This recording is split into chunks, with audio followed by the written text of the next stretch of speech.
Afinal, gente, por que estudar isso, né? Por que estudar as medicações de uso contínuo e suas interações medicamentosas e as suas condutas frente àquela medicação que o paciente toma? Bom, gente, como eu falei, né, quando a gente foi falar o porquê dessa aula, né, por que a gente resolveu fazer essa aula, eu falei para vocês que as estatísticas mostram que a nossa população tem envelhecido cada vez mais. E normalmente as pessoas mais idosas, elas fazem uso de medicação por uso contínuo pela própria debilidade do organismo devido à idade, né? Então, normalmente, eu vejo assim, por exemplo, a minha avó, ela faleceu com 94 anos, não tinha nenhum problema de saúde, mas no finzinho da vida ela teve um pouquinho de diabetes, né? Então a glicemia dela era um pouquinho alta e por isso precisava tomar metformina, tá? Então você sempre vai encontrar pacientes que talvez não tenha muitos problemas de saúde, mas ele precisa tomar medicações para fazer regular, né, a parte sistêmica dele. Pressão alta também, a mesma coisa. E nós temos aí, então, que a população tem ficado cada vez mais velha. Então, a chance de você pegar pacientes com polimedicamentos, ou seja, aqueles pacientes que fazem uso de mais de um medicamento de uso contínuo, com o passar dos anos, tem aumentado, está ficando maior. E tem um outro adendo, né? Nós temos uma população que está ficando, tendo uma alimentação cada vez mais errada, né? Mais pacientes estão chegando engordando de forma mórbida, tá? E isso está fazendo com que eles tenham ali uma chance maior a desencadear doenças como a diabetes, hipertensão, entre outros problemas. Chegando a alguns casos até mesmo precisar da cirurgia bariátrica.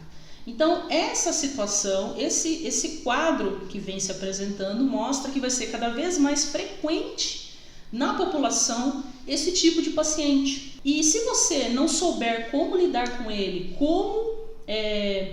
como jogar com essas medicações, né, como manobrar essa situação, você vai acabar tendo problemas. Então, com isso, você consegue evitar problemas tanto no pré quanto no trans, durante a cirurgia e quanto no pós-operatório.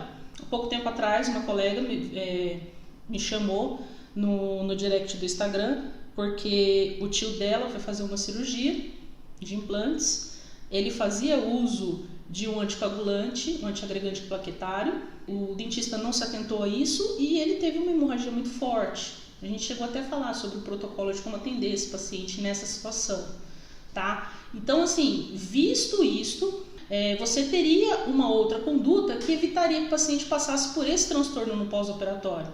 O que pode acontecer no pré-operatório? Pacientes que têm um distúrbio de ansiedade podem desencadear um problema. Pacientes que estão fazendo controle da glicemia agora, que ainda não tem regulado certinho a dosagem da medicação adequada para o caso dele, pode ter, num processo de estresse, né, uma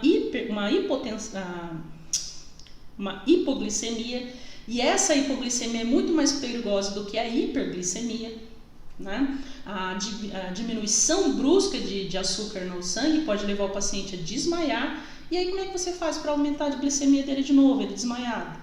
Tem que ser endovenoso. E se você não tiver esse acesso, né, a um soro glicado, por exemplo, e um acesso venoso, como que você vai fazer? Aí você está correndo contra o relógio.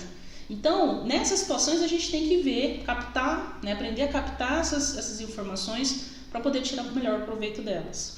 E claro, né, devido aos medicamentos que o paciente toma, a gente evitar interações medicamentosas, né? Então, se atentar para aquelas medicações e evitar ou anulação do efeito do medicamento que o paciente faz de uso contínuo, portanto, ele precisa que o medicamento funcione de forma adequada, como também a potencialização desses medicamentos. Existem medicamentos que, conforme o medicamento que você usa, você potencializa o efeito, podendo causar, inclusive, problemas graves, como hemorragias espontâneas no paciente. Tá? Então, isso você tem que prestar atenção nisso, você tem que conhecer esses medicamentos e evitar, com isso, esse tipo de interação.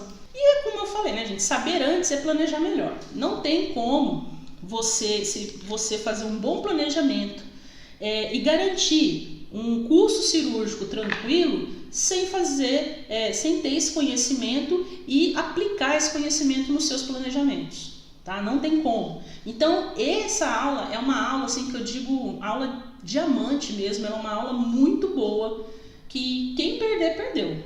Nem vou colocar lá no Instagram hoje, quem perder, perdeu. Sabe que eu tô aqui toda quinta-feira, 8 horas da noite, com um assunto interessante.